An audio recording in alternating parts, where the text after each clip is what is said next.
Sparks has magic laces on his trainers, which glow as new adventures begin. He wears combats with pockets, in which he's always collecting things which help in his adventures.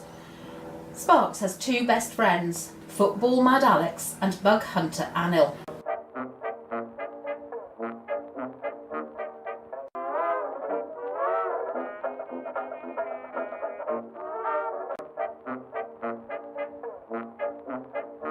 Chapter 1, The Trio. Yes, it's Friday! 2 days of no school! Yippee! Sparks screamed as he ran out of the classroom. He pushed his way out of the school doors and stuffed a post-it into his combat pockets. He grabbed his skateboard from his locker and smiled at his magic laces. Dribbling and thwacking his tatty red football, his friend Alex was out of breath, running after Sparks. I got a new computer game and want to play it all weekend. It's about football and I want to pass to level 4, said Alex. Anil looked at the spider. Sparks said, What about you, Anil? I want to play with my wormery, then look at spider books. I like the trapdoor spider. It spins its web in a hole on the floor and catches its prey, said Anil. Alex and Sparks kicked the football against the wall. Out of the corner of his eye, Sparks saw an old tube of sticking paste. He picked it up and put it in one of his combat pockets, with a little brown box, an unused plaster, an elastic band, cotton wool pads, an old unused railway ticket he found on the table, and the post-it note. I'll use these later, Sparks thought, as he looked at his treasures. Sparks smiled at his magic laces. Alex and Sparks had fun with the football. Sparks laughed. I'm going rowing this weekend. I'm really excited. Think of all the scary water snakes and how I can soak my sister and stop her singing. Great! Megan always has to come with us. She just gets in the way, but it'll be fun to get her wet. Sparks pretended to spray his sister with a water gun. Splash! Ah! Sparks called out. Oh, she's such a wannabe, he thought. Rowing sounds cool, Sparks, Alex said. See you Monday. Alex ran off, dribbling the football and thinking about his new computer game. Wait, Anil, said Sparks. He pulled out of his pockets the little brown box, an unused plaster, an elastic band, cotton wool pads, an old railway ticket he found on the table, and the post-it. They fell onto the ground, and he gave Anil the box. Just what you need for your spider, said Sparks. Anil walked home thinking about his spider. Bye, he waved to Sparks, held on to the small brown box, and pushed his glasses up his nose.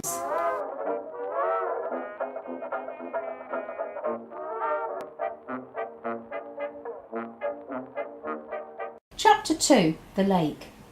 Sparks and his family were in a boat on the lake. Megan's singing was loud and noisy. Sparks rubbed his ears. Later on the lake, Sparks was dipping his hand into the cold, icy water, trying to block out Megan singing. Oh yeah, dancing at the disco is where I want to be. I like to dance. Oh, be quiet, Megan, you're hurting my ears. Megan ignored her brother and carried on singing. She thinks she can sing, but she's just getting louder and louder, Sparks rumbled. I wanna be the star, the superstar, Megan carried on. I wanna be, Sparks jeered.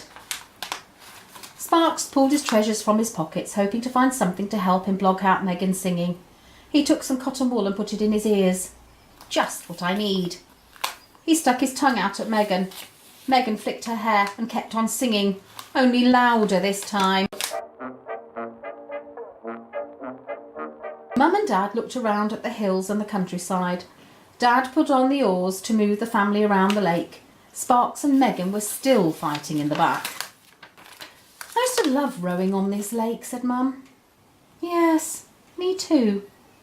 Do you remember a time when... Dad's voice went quiet. Sparks closed his eyes. He felt the breeze in his hair while Megan went on making a racket. Sparks looked at his trainers. The laces began to glow. They changed colours. It was time for a new adventure.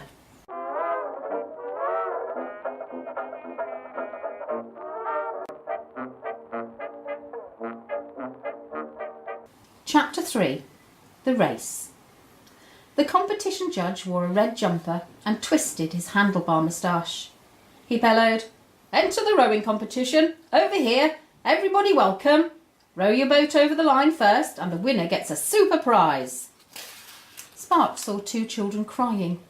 A boy wore a green t-shirt and a black jumper and looked very upset. A girl started to cry and tears fell onto her blue spotty dress. "What's the matter?" asked Sparks. We wanted to race, but we have a big hole in our boat. The judge said we can't race," said the sad children. The children showed Sparks the hole, and Sparks climbed into the boat to look at the hole. "I think I can fix this," he said. Sparks emptied his combat pockets and looked at his treasures: an unused plaster, an elastic band, an old railway ticket and a post-it note. He used the sticky paste, the old railway ticket and the unused plaster, and he began to patch up the hole in the boat. "It's not so bad. I knew I'd find a use for these," said Sparks. Minutes later Sparks had finished. He smiled at his magic laces. Sparks looked at the patch in the boat. He pushed the fringe of red hair off his face and put all the things back in his pockets. "I may need these later," he said with a grin. "Oh, thank you," the children cried. They pulled the boat onto the water. "Just in time for the race," said the boy and girl. "On your marks, get set, go," called the jolly judge. Sparks watched them win the race. We won," the children shouted to Sparks. They won a silver trophy. They were happy. Sparks smiled at his magic laces as they glowed.